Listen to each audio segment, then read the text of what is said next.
Alrighty. Party, know the drop. When we pop. What are you saying? Are we ready? Yeah, let's go. Damn. What's new? Hello. Same thing. Not too much on me. Hello, everybody, and welcome to episode 150. Grease. Guys, we made it to 150. Yeah, man. 150 That's bombs a nice out here, milestone. man. Yeah, 150. Yeah, Doesn't that sound weird? We've been doing this for 4 years. We've been doing this. How the heck did we just get to 150?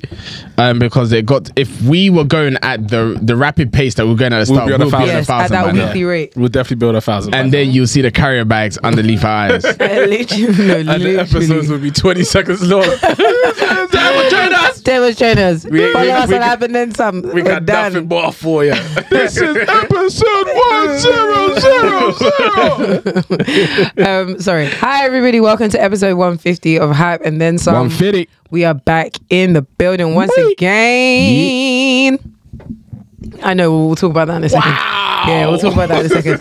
All right, so a lot's been happening. A lot's been happening, but we'll get into it gingerly. Yeah, Because we had we no said we choice. were going to come back the week after, Yep. and too much happened. So we said, you know what? Let's do it right. Let's do it at the according time. Yeah. So we're back again.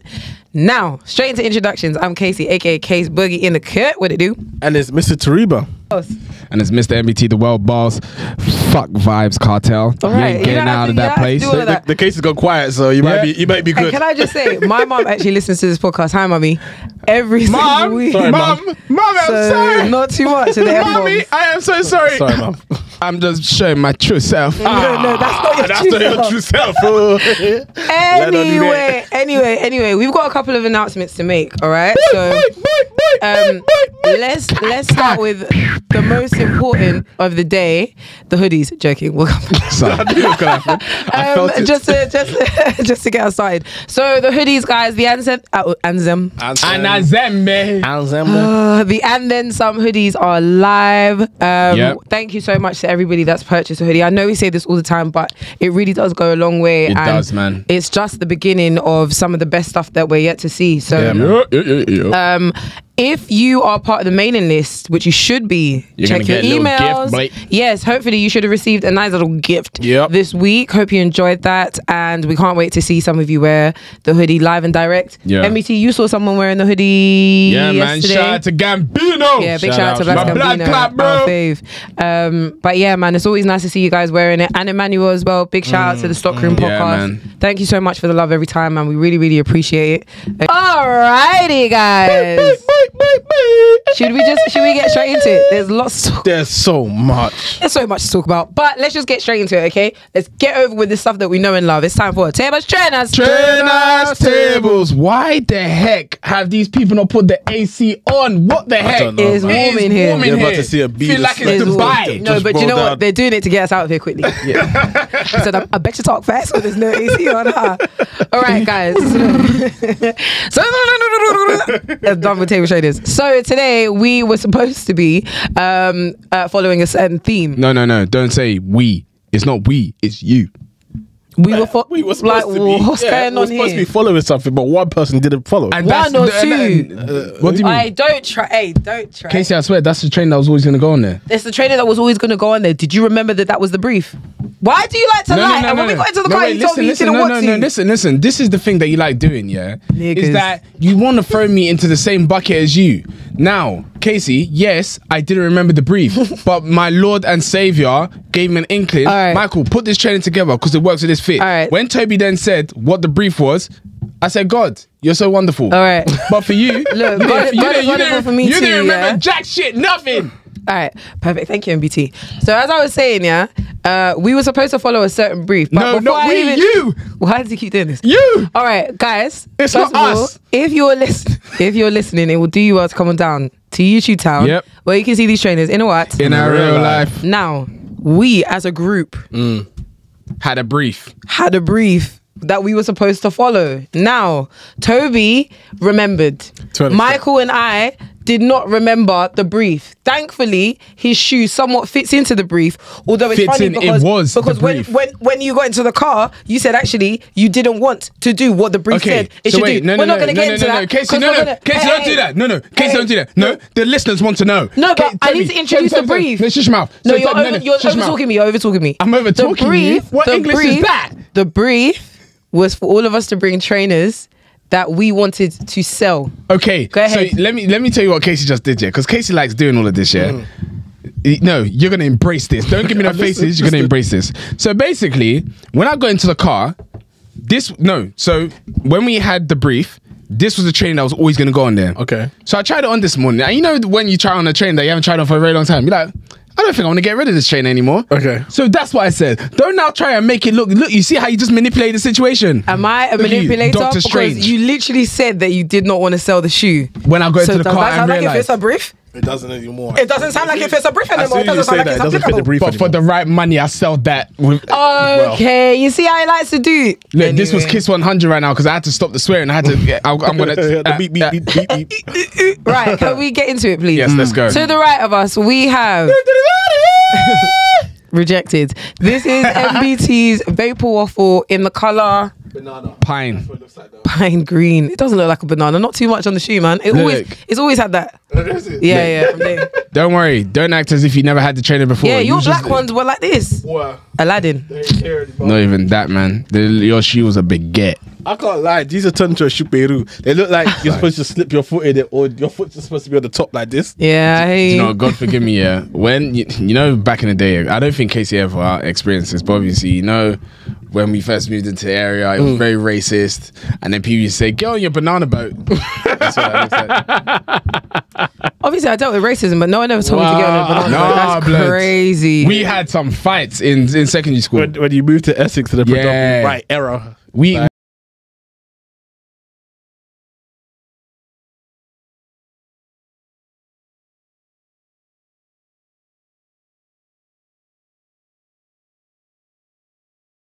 I think there's a difference. Like me. I know black girls stand up for me right now. Hey, as you're listening to this, I want you to be messaging the Instagram immediately. Maybe it was the women. So what I think is that because it's different, like black men are still desired by white women, but black women aren't always nearly as much desired by white men in the same way. Yeah. So naturally, as a little girl, I was always just clapped by default. Like I would just have to be friends with boys. No one's saying brown skin girl to you. Nah. Yeah, they wouldn't. No, no one's saying that to me still. Oh, no, they wouldn't. Oh, now I'm still waiting. Sorry, I'm so done. Clear your throat. I'm joking. All right, to the left of us, we have, this is my pair. This is the Salomon XC6. In fact, I didn't follow the brief. I went against the brief because this is my... Is that a hair? Somebody's hair. I stomped on it. Damn. Thank you. Sorry. There, but whatever. Sorry. That's a ginger hair. It's definitely not mine. It's still there. Put it down. Anyway, so yeah, this is definitely not a shoe that I want to sell at all. It's actually probably my top 3. I didn't listen to the brief. There you go. That's the truth of the matter. What is mad? At one point, she hated the shoe. Yeah, I couldn't get behind it. No, but when I owned it, I was like, yuck. Oh yeah, true. But my thing is, it was always down to the fact that you style yours a lot differently than I do. I don't like wearing them with jeans. It is an active wear type shoe, so I'm not about to start wearing it on a dress up thing. So combats and that's it. Swishy trousers. Yeah.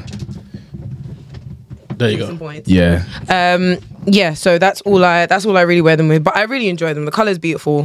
So I'm happy to have them around. I'm sorry, I didn't bring the right shoe. But if I could tell you what would have gone in that place, the trainer that I would have put there is the Bape Jowns. Oh, I doubt it would have been your Jordan 3s. You haven't worn that in a while. Jordan 3s. Because I just feel like you're disappointed. Oh, I'm so disappointed. Okay. It looks like and I don't mind trainers looking dusty. You know me, and most of my trainers are kind of clapped, but those ones are like overdone. They're yellowed really badly. They're like going in on themselves. It's not nice.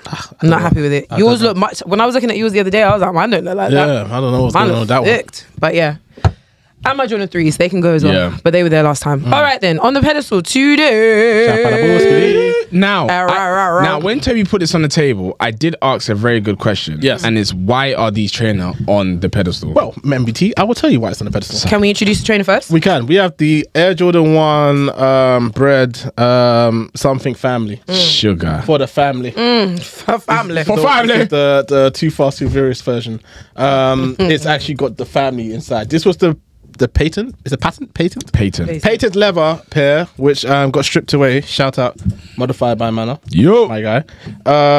He basically matted out the stripped shoe it away and made it the original breads, which I absolutely love and adore. And for some, I don't know what he's done to them, but they don't crease. Right. Okay. They do not crease. I'm very, very interested to find out what he's done to them, because I'm going to need to do that to all of my shoes. Well, I guess maybe naturally patent leather is more like structurally. But there's no more patent leather on there. Oh, yeah. So I think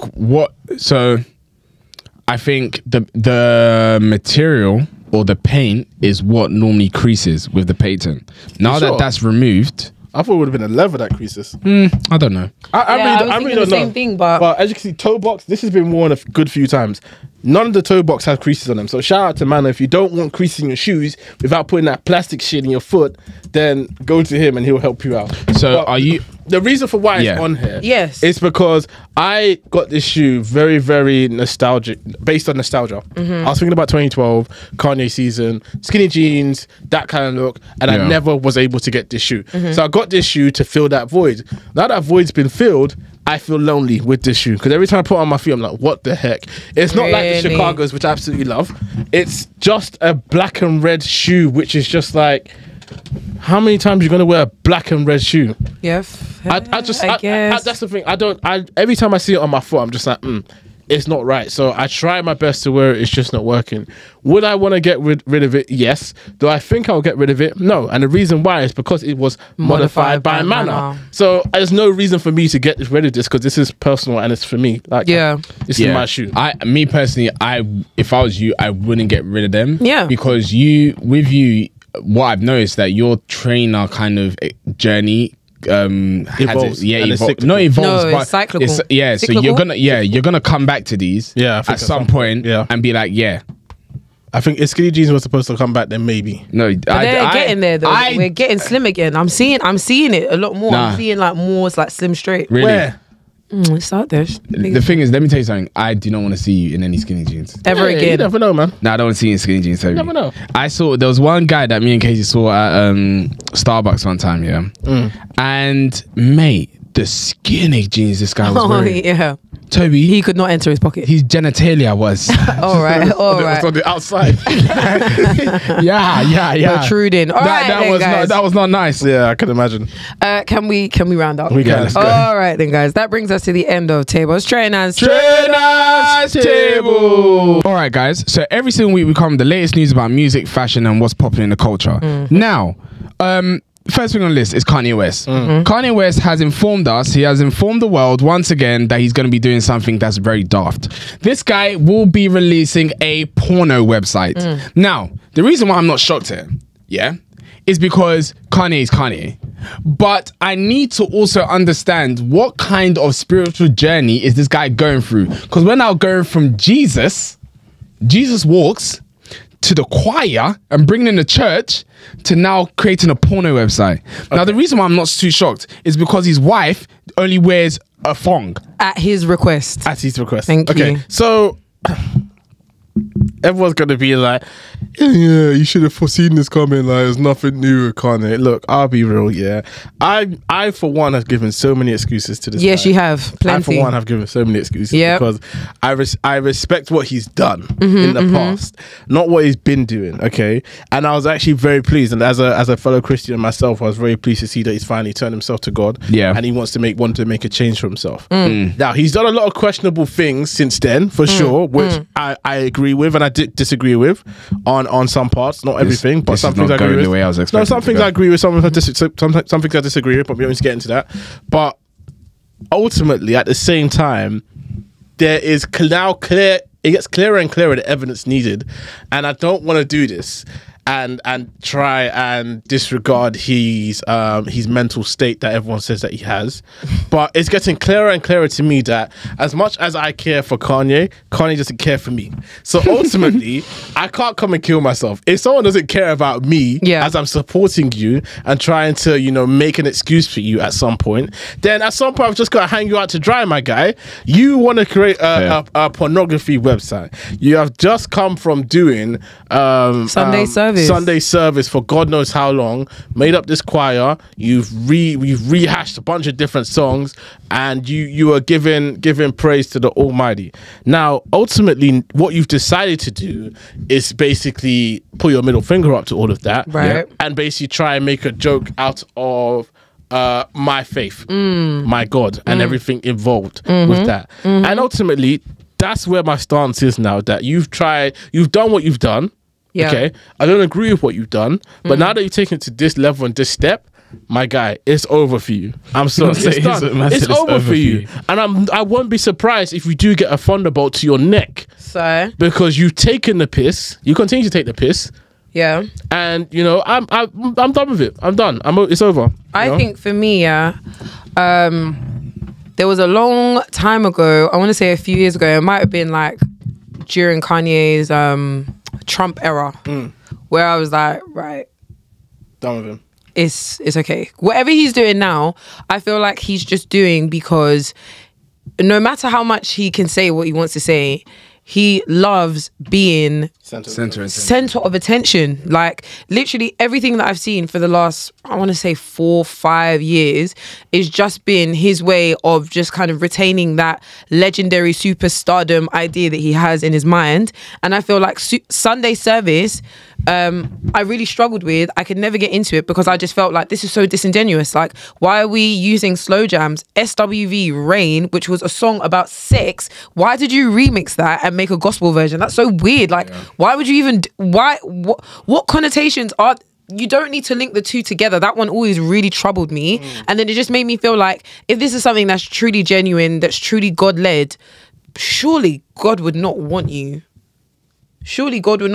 to do something like this. I just didn't understand it. But anyway, the thing about that is like everybody's walk is different. So I felt like I could not say anything. You have to give them the benefit of the doubt at some point. Because that's not salvation is personal. So whatever he's on is cool. But I was never down for it. And now, in the space of, it has not been 2 years. Has it been 2 years since Sunday service? It has not been up to 2 years since Sunday service.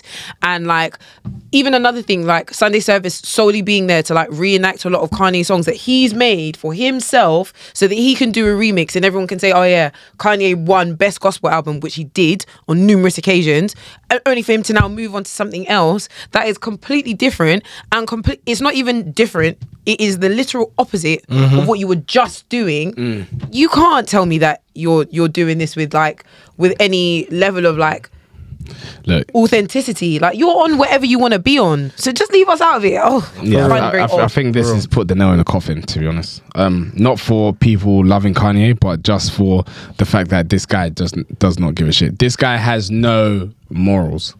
You have no like North Star almost. Like what's the common denominator between all these things? It's all wild, isn't it? It's just all craziness. It's just centered around Kanye. That's what I'm seeing. Yeah. I'm not seeing anything that is like behind any particular purpose. If I start selling trainers, and then from trainers I go into clothes, you can at least see I care about fashion. Man's going from Sunday service to porn. Yo, come on, man. Yeah. Just do me a favor. I don't want to hear about this nigga anymore. I hear it. Anyway, next thing on the list is TikTok is, well, it's confirmed, will be banned in the US unless the parent company of TikTok sell their rights basically to the US. Essentially. I get it. I understand why. What do you get there? I get it. Okay, so when we're looking at world powers now, the US don't like China. The US don't like Russia. Russia, China, and I would say the UAE. The East, basically. Thank you. They are now the powerhouses in this day and age. Like, respectfully. they hold a lot of the natural resources. Russia, oil. UAE, oil, China is technology. Yeah. Okay. So I'm just talking about technology. Yeah. But yeah. Okay. But so they hold the leverage and the cards in their hands. There was one point the US did with the UK as well, because we were traveling the seas and the UK never had anything, by the way. No. I'll be real. The UK never had. We never had anything, but we took so much. We had a facade. Not me. No. Well, colonialism, depending on that. That is a big thing. It's a facade. Do you know what? It was based off of a false idea that they had more than what they had, but they still got away with it. Yeah, true. Very true. Well, yes and no. They went to these lands, and set up shop, and our queen or our monarchy basically managed them. But what I'm saying is that what Tobi is saying is that we didn't actually have anything popping. It's not like we were this big powerful country that overtook them. We don't actually have anything. It was a false sense of authority, but it still worked. Basically, yes. So and with the United States, and I think even the UK as well, they can see the power that China, technology-wise, has. And we're in a very weird era where we're really trying to protect the data and the information that we have. And if we allow certain powerhouses to get access to the data that is in our nations, respectfully, we're screwed. Well, I have another argument against that data argument too, because there's no one trying to protect data. It's BS. Everyone's trying to sell data. Yes. If you're not getting cash for that data, then they don't want you to have it, number one. Fair. And at the same time, because America hates China so much, they don't want their data to have they don't want them to have access to their data, so they feel like China will manipulate them. I feel like I go back to this one interview all the time because it really, and it's not to do with America, it's to do with the UK, if I'm honest. But it really shut us up. When the ambassador basically said, like, you guys are not competition. You're not competition. Like, don't get it twisted. We're not in competition. You guys are just there. You guys do your stuff, and we smile at you, and that's about it. But you're not in this race. Now, when it comes to the US now, the US's problem is that they have this idea that everyone has to bow down to the US, and it's like the US is king. Like, whatever you're doing, it's like everything's got to come through us. You can't do anything without it being through us. And if you don't listen to us, then we're going to come and take over your country and ruin your country. You know what I mean? That's the kind of the way I see the US and what they want to do. And ultimately, they can't do that with China. They can't do that with Russia and the Middle East and all those kind of countries. They can't do that. They won't allow it. And the thing is, the US is now getting to a point where they are finding other avenues to try and do that and manipulate the situation. But I feel like US is a big market for TikTok for sure, 100%. It's a massive. But we also got to remember that China and Russia in itself is bigger They've got their than the US. You get what I mean? Bro. And I'm not trying to say the US is not a valid outlet for TikTok, and they probably need it in some sort of way. But I can tell you right now, TikTok will not come crashing down because the US has pulled out. No, I wouldn't say it would crash, but it would be impacted significantly. It will be a massive dent for sure. If we're talking about the US stripping themselves from TikTok, like I said in the previous episode that we have, a lot of the music that we listen to comes from the US. US, and to a degree, US has a lot of influential power when it comes to society and what we look at and what we deem as, oh, that's cool or that's whatever it is. Not saying that China doesn't have its own market, because China definitely has its own market with their K-pop and all that type of stuff.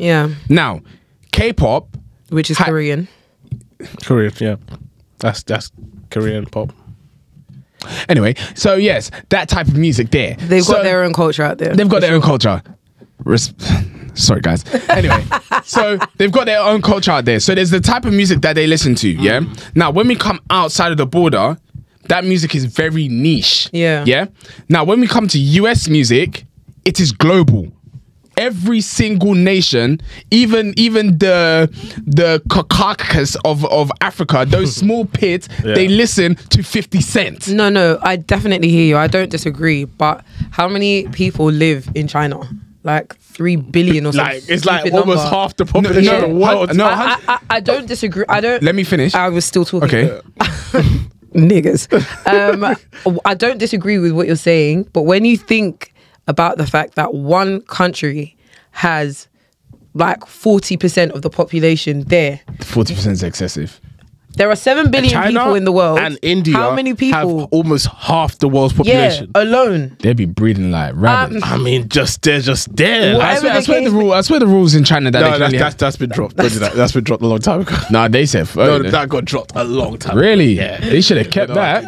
I mean, it's human rights, you know. No, they should have kept that. Human rights. They should have kept that. So in China, I was chatting shit. China have 1.4 billion. Yeah. Okay. People. Okay, that's still a lot of people. And then you add India on top of that, which India's I think got has a billion. 1.4. Yeah, there you go. 7 billion. 1.417 billion. Billy gang. Yeah. And I think there's about 8 billion people in the world. In the world. So they got what? A third? No, China.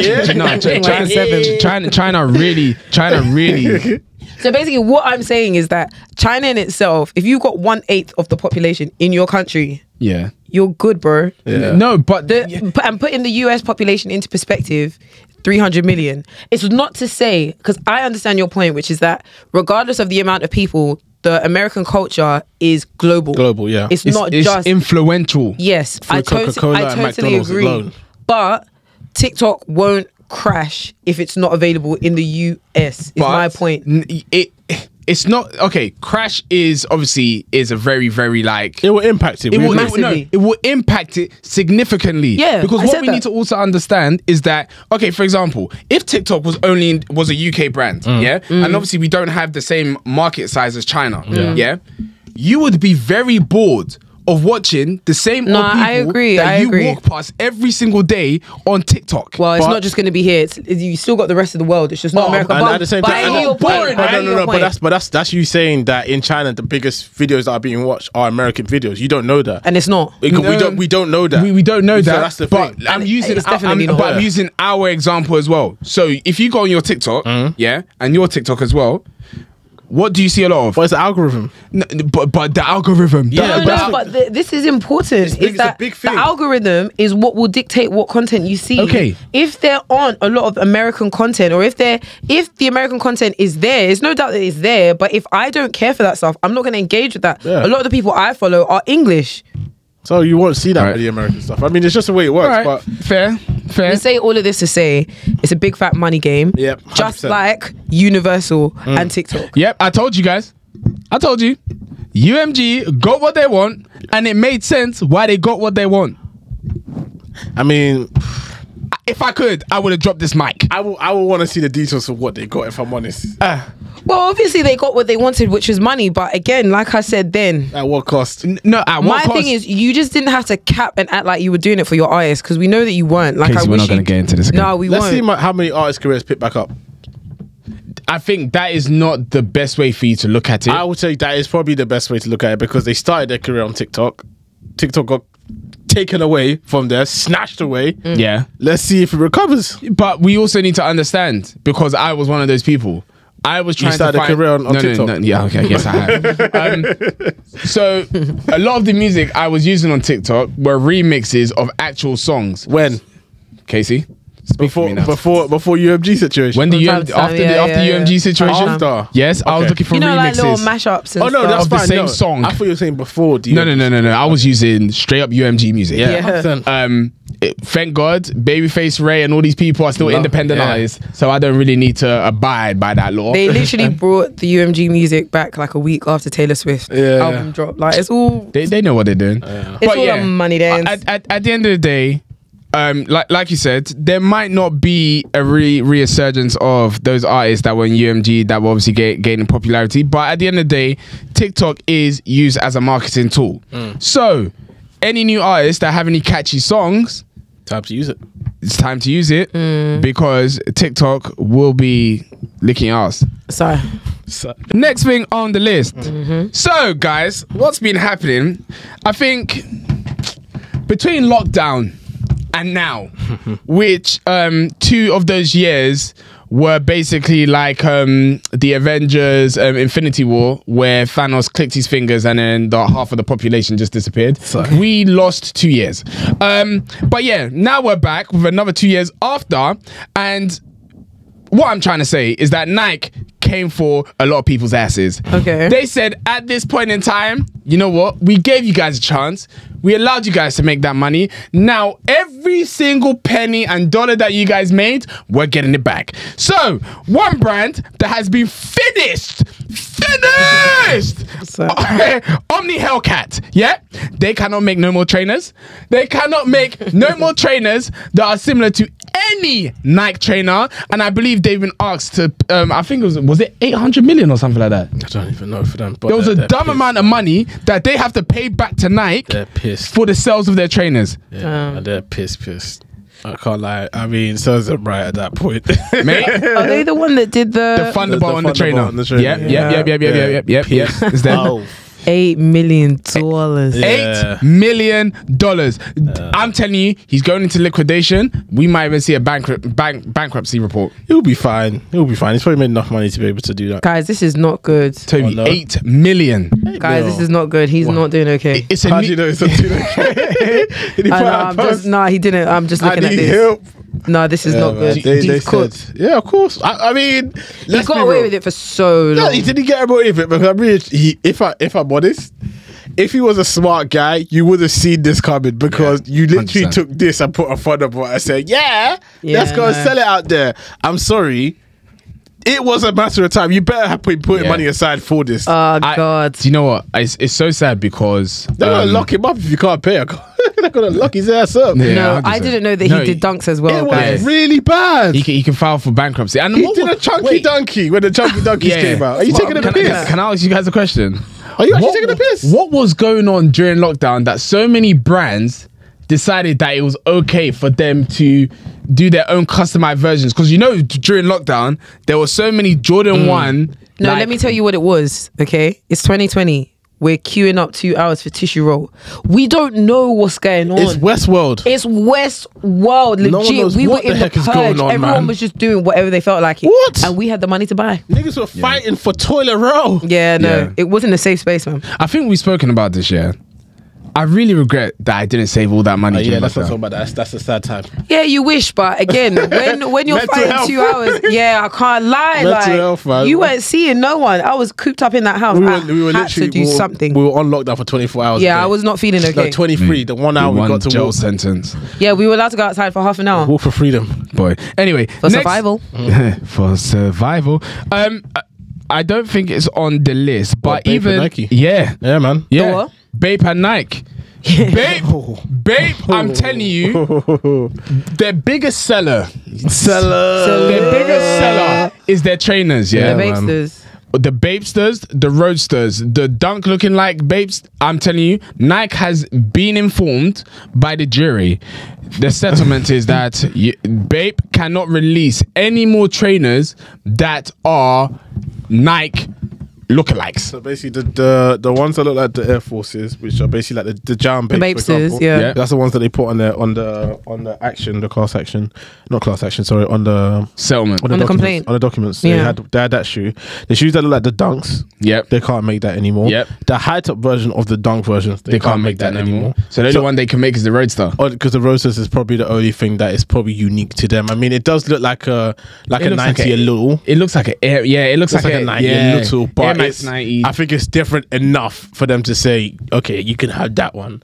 But the rest of them, they literally stripped an Air Force One and a Dunk and made a high Dunk too. And they were doing it for the longest. Yes, they've been doing it since the early Nigo knew 2000s. that this was coming. I mean, he left early. He knew this He was left at coming. the right time. Because if he did, he would not be at Kenzo.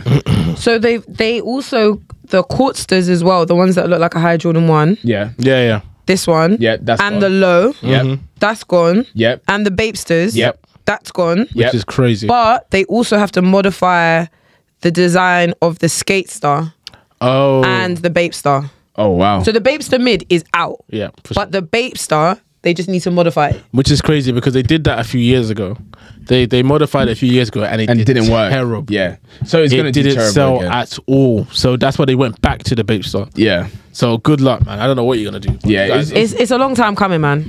Yeah, it really is. Yeah, it's a long time coming. What do you think brought this on?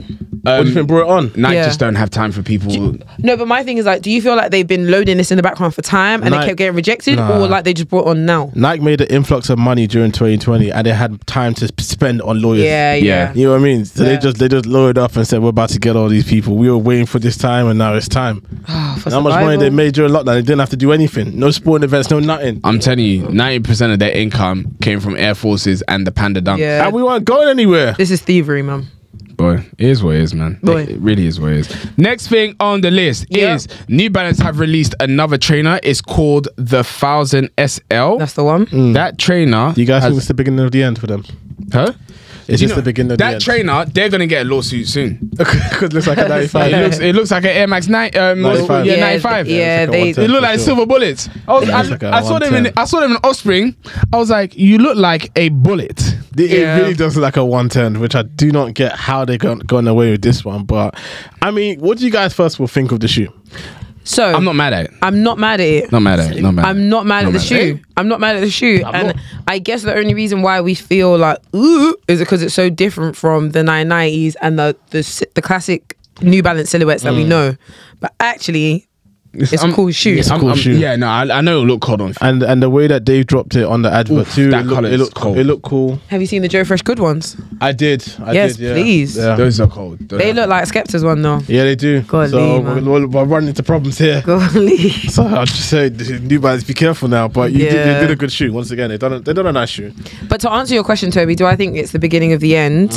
No. I don't think so. Yeah? I just think what it is New Balance are trying to veer away from the old school shoe. It's not just a 990. Like I want you to know that we can do more. That's what I feel like it is. They have dug into their archives for a while now. And they did very well doing that. And I feel like they finally have opened up their eyes and said, which most brands do not know how to do. Yeah. Nike and Adidas, I think, have struggled with this. But they delved into their archives. They said, okay, cool, we've done that now. Now let's look at innovation. And they've been doing that quite well over the years with the 2002Rs and the other ones that they brought, the ones that you have.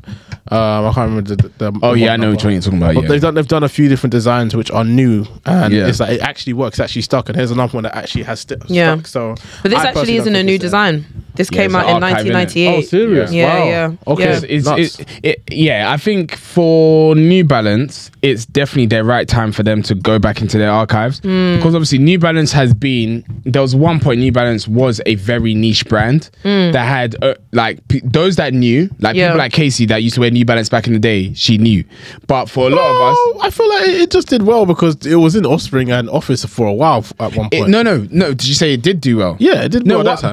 But what I'm trying to say is that it was niche. Not everybody gravitated towards a New Balance shoe. A lot of us called it the end shoe. The end crep. Yeah. Like what was that? When I saw people wearing New Balance, I was like, that fugly shoe needs to get out of here. Yeah, I was going for Air Max 1s. I was looking at people sideways. 100%. But I feel like now is the right time because first they hate, then they follow. Come on. Now because people are looking at alternatives now, because Nike is kind of played out now. Now is the right time for them to bring back their go into their archives and bring trainers that would obviously fit in this time, and that's what's working right now. I think another trainer that me and Casey's been obviously talking about that I'm not gonna lie, not bad, is the Nike DNs. Oh my goodness, saw them in Foot Locker. Toby tried them on. Terrace my forearms. I'm telling you, I'm scared of the Nike DNs because it reminds me of the 270.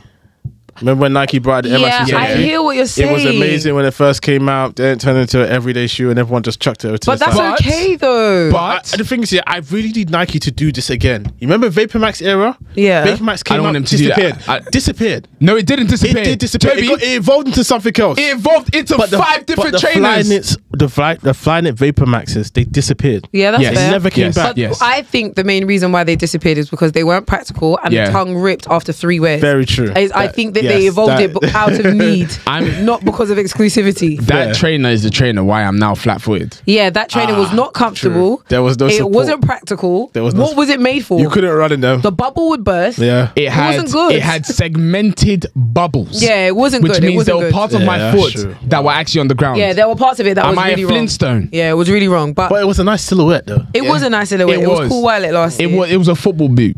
If I may though, I think the DNs, as I was saying before, Vindication is so sweet and tasty. Try them on.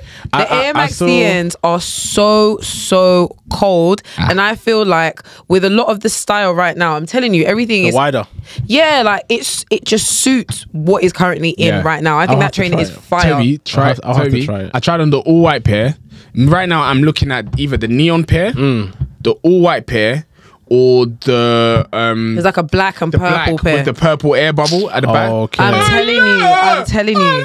No, you see, you need to shake my hand because honestly, I have to say. Do you know what? The first time I saw it, I said, I know this is going to be a banger. Can I tell you something? Go ahead. People like you, I don't like you. Lord have mercy. Because, like, you could have just said, you know what? I was right this time. I did. And now you're coming with all the bravado. Oh, you come and shake my hand. You come have and to shake my hand. Oh yes, sir. I mean, I have to say, I did see the Demon show. Shout out Demon show. Yeah. He was wearing the white and blue. There's a white and blue pair. I think I saw. White and blue was yes, Bolu. That was Bolu. Was it Bolu that? Yeah, was it Bolu that wore? Are you sure? Yeah, Bolu wore the white and blue I ones. think they all have a pair because I saw E-Man's got the black one pair as well. I can't remember the color. He's got a black and white pair. Okay. I remember. He's got a black and white pair, which is also quite cold as well. Yeah. And I don't know which one. I think Michael. Yeah, Michael has the one that I was talking about with the purple air bubble. Okay. But yeah, man, shout me out because man wants a DN. I saw Stockroom wearing them, a few of them, and they did look nice. They look cold. They look cold. I've seen them on a couple of people, and I think they look fire. But yeah. All right. Next thing on the list is Jordan 4. Now, guys, guys, you'll be shocked because there was an individual in our group that was talking about these trainers, and they were saying, "Oh man, I got to have this shoe. I got to have this shoe." And where is this shoe now? This person is now protesting to not buy any shoes no more. This guy is telling people that the leather that is being used is not environmental. So, Tobi, tell us the reason why you're not buying the Jordan 4 industrial blue. Thank you, MBT. I think they haven't followed health and safety standards, and the industrial blue is a pack of ass. Now, I'm lying. It's not a pack of ass. It's purely from my part. I don't need any more shoes. I've come to a conclusion. I don't need any more shoes right now. Tobi, is that the truth? Except for the right shoe. Right. Now, I thought these were the right shoes. They're not the right shoe. Why aren't they the right shoe? Because they're not my shoe that I can wear every day. I go to work most of the time if I need to. I need shoes that can be worn to work, to drinks with friends, to dinners, and to casually. All right. Can I tell you one thing? Hi. Tobi's now got to that age now. But if anyone wants to buy them for me as a gift, I will not ever reject a gift, you know? So let me understand.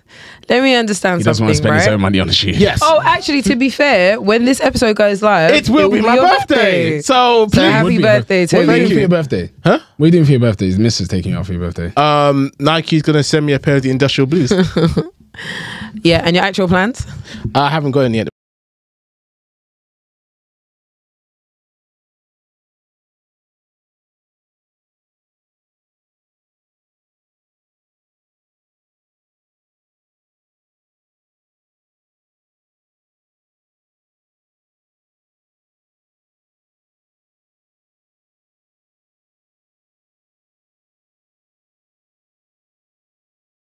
Already knows the gift I'm gonna get you for your favorite birthday. Yeah, so let's sick. buy that from now. Okay. It's sick. Nice, no problem. Yeah, it's a Rolex, right?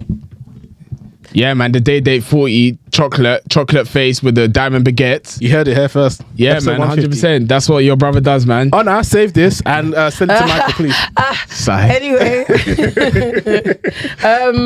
right. So the industrial blues, are they the military blues? Are they the military blues? They are reincarnated? Exactly, Yeah. the military blues. But different name. basically, what I'm trying to ask is there another industrial blue, No. or is this the first time? Shall I tell It's you just why? a spin-off of the military because they couldn't get the color right? No, they've got the color right. It's the exact Right. same thing. The reason why Nike didn't go with the military blue is because there's a lot of war going on. Why? there's a lot of war out in Gaza and all sorts of places. So they didn't want a shoe that would reference war. Switch on the light. So they changed it from military to industrial blue. Switch it on. It's very fair. That's what she said. War? Where? War. Goodness. How? No, because when you said war, I'm like, what's that got to do with a Jordan? Gaza. Yeah, all right. Yeah. Gaza for them. War. Anyway, next thing on the list. Free Palestine. Look at this fucking guy. Sorry. Supreme versus Tremaine Emery and Alpha Jaffa. AI out there. Sorry. Can you check the camera, please? Oh, you guys are not serious. Yep. Yeah? What's the time? 40. So that means the other one before was 30. Yeah, I know. I got it down. You said 3 minutes. It's three dash because I don't know what the time is. Okay. Yeah, it's just all right. So next thing on the list, and I might need to rest on you guys for this one. Go for it. Supreme versus Tremaine Emery. Continue. And also Alpha Jaffa. Jaffa kick. Alpha Jaffa. So basically, if I'm correct. Yes, go. Okay, here we go. Tremaine Emery was the creative director for Supreme. Yes, at one point. He left Supreme basically saying that they have racism, systemic racism going on within Supreme that they need to work on. He wanted to do a collection featuring Arthur Jaffa's illustrations or pictures that reference slavery and some triggering, depressing images of black people. Right? Yeah. Something along those lines. And Supreme didn't let him do it, so he quit and blamed systemic racism as the reason. Yeah. Fast forward to recently, Tremaine and Arthur have ended up doing that collection anyway, but separate to Supreme. They dropped it on the same day that Supreme were dropping their anniversary collection, and they also used the same font that Supreme used for their logo as a reference to Supreme. And they also had a quote which says systemic racism not rules the world. I think rules America. Rules America, which is the a spin-off of the quote that Supreme used, which is Supreme rules the world or something. Supreme, no, it was something else. Rules America. Supreme. Anyway, something else, and it was basically to tap into or to give them an ironic nod to Supreme. Yeah. So that was basically the spiel, right? Yes. Yep. Okay. So we're now dissing through clothing. Basically, I mean, more specifically, Supreme actually brought out a design that was exactly the same as this design that Tremaine did denim to. So he pretty much just said "F you guys" and brought it out. I don't know if it's sold. Yeah. I don't know if anyone bought it, but yeah, we're now doing disses through clothing now. Am I the only one that looks at Tremaine Emery and wants to slap his face? Yeah, no, I'm there with you, mate. Yeah, I want to slap his face. There's That's do like literally this. how I feel every time I see him. Just shush your mouth. Just a palm on the face. Shush your actual what mouth. he was going to bring out with Supreme t-shirts with people getting lynched on it, my guy. Yeah, like, this is what I'm saying. Like, okay, because of the depiction of black men being hung and the freed slave pictured with whiplashes on his back, why do you want someone to wear a t-shirt that has that on it? And why do you feel like you have to be the person to do it too? Why? Like, I'm so confused. No one told you to go out there and be the martyr. You know what I mean? And can I speak freely? Yes, please go for it. He's got a white wife. Yeah, say it. Can I ask why the people that fight the hardest for pro-blackness always end up having a white partner? And we're not saying there's anything. Let's not get us wrong. I don't care about interracial relationships. Okay, with that, I don't give a heck about it, frankly. But I just want to understand. I want to understand the correlation between.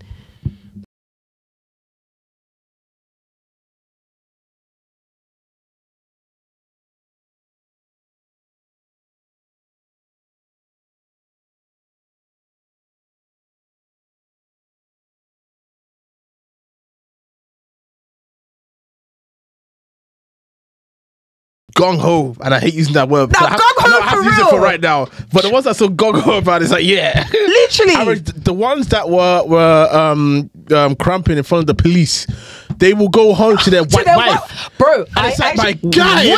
No, for real. What is the pipeline? For real, what is the pipeline? You don't have to overcompensate. You chose your wife. It's all right. Kendrick's also one of them. We'll come back to you later. I didn't want to say that. I'll come back to you later. I'm so confused. All right, I'm done. That's it. Why? What is it? Wait. Come on, chill. Put Sorry, the when I saw headset the back picture on. of their wedding, I was like, this is your bride. No. Chill. Come on. Put the headset back on. Come on. What the heck we doing? Look. Anyway. I remember you was conflicted. What the heck?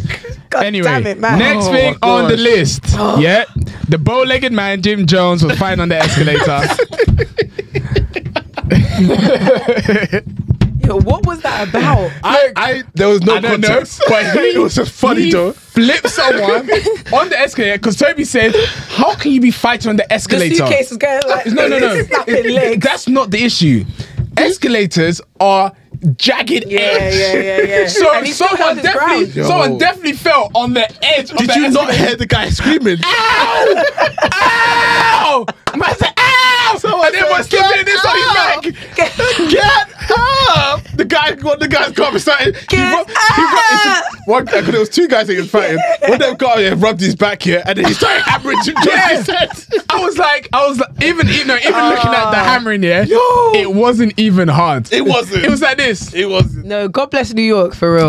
Nah, that God place bless is New York, interesting. 'cause It's so Jim interesting. Jones is really something. He's showing that it could go down anytime. That's Yeah, something he said games. I'ma buy it That was- anytime, any day. That was fantastic. Oh, amazing. Anyway, That made my day. next thing on the list, Britney Spears is not ruled by her parents no more. Praise. We give God all the glory. Give him the praise. It's just a little too late because her career is down in No, the what? pits. no. I don't think it is. Yeah, I think so it could too. Oh yeah, are you ready for that? I think there could be a revival, big time. And I think she For might have real? been playing up over the years Okay. just to get out of it. And then she's gonna come back better than ever. If that is the case, I cannot wait. I would love to see a Britney Spears residency. 100%. She would do amazing. Would you go to a Britney Spears concert? Yes. Yeah. Oh yeah.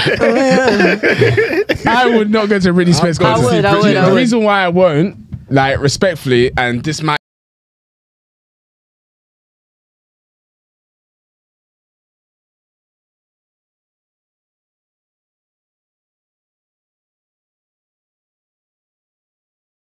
All right. You're gonna be seeing like Zoe 101s there and all those type of people now. man. Yeah. You're gonna see people our age. Zoe 101 was our time No, anyway. I'm talking about That's kids not my the time. same age as Zoe 101 at that moment in time.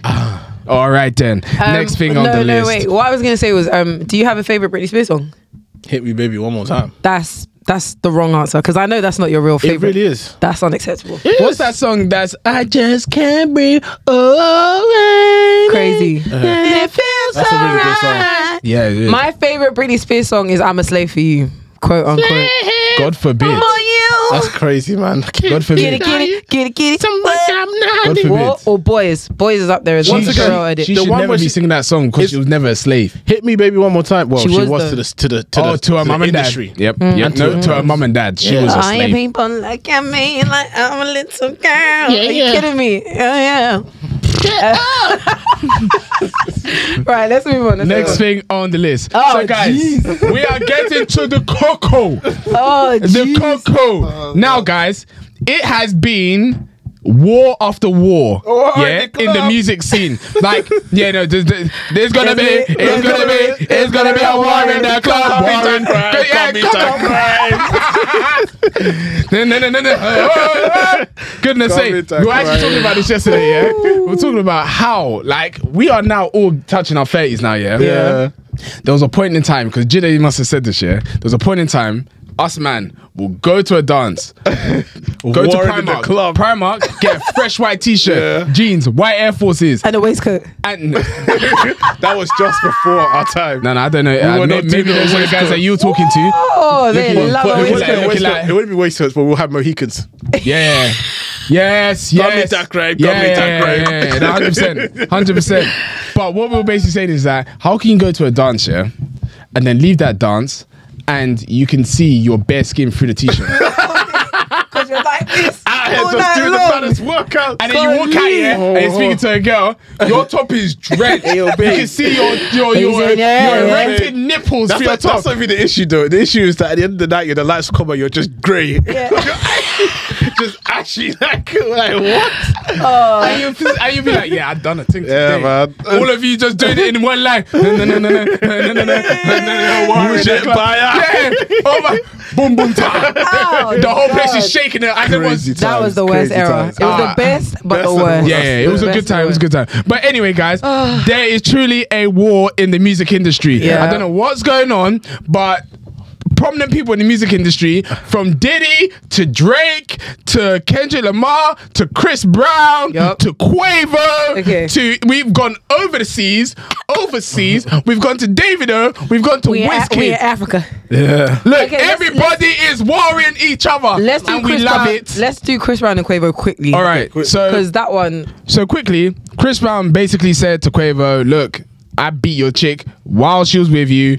You ain't got nothing on me. We also want you to die like your nephew. No. We don't want you to die like your nephew. You were supposed to die instead of your nephew. Yeah. Chris Brown won once again. Chris Brown. Chris Brown took that. You took that one. Chris Brown won. Yeah. By a country mile. But I'm not gonna lie. The track that Quavo did after was cold. It wasn't a good response though. It was a good song. But you know Quavo can always make a banger. Quavo can make a banger. But he was saying something like, oh, you got light skin and dark skin battling America. Yeah. What are you doing, brother? Shut up, my guy.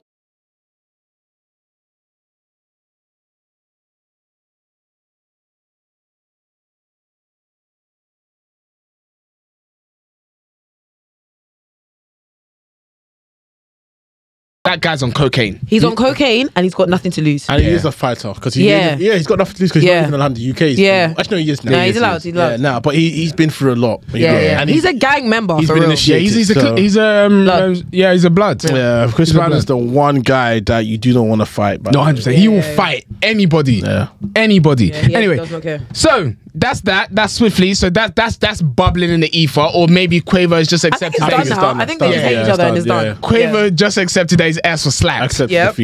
And then Chris Brown just told him, now the next one on the list is Davido and Wizkid. Hey. Yep. That one came out of the blue. No, 100%. But honestly, it's Davido's fault because Davido needs to start acting the way he's acting. Is it his fault? Was he not begging his No, that's well, it was unfortunate that he put that on socials. It wasn't him that put it, I remember. It was leaked. Yeah, it was leaked. Yeah, it's unfortunate. But it's because he did something that made him have to beg his But partner. why does that concern Wizkid? He didn't need to get involved. No, but the thing is, I think from Wizkid's perspective, he didn't mean it like that. It was just a joke. It was a joke. Yeah, it was don't joke when you were just in a club hugging this guy and dancing to his music. Okay, now You know what I mean? And I think as well, you have to think about it. Yeah, if you are a celebrity and a compromising video about you leak and I use it for jokes, it wasn't even necessary.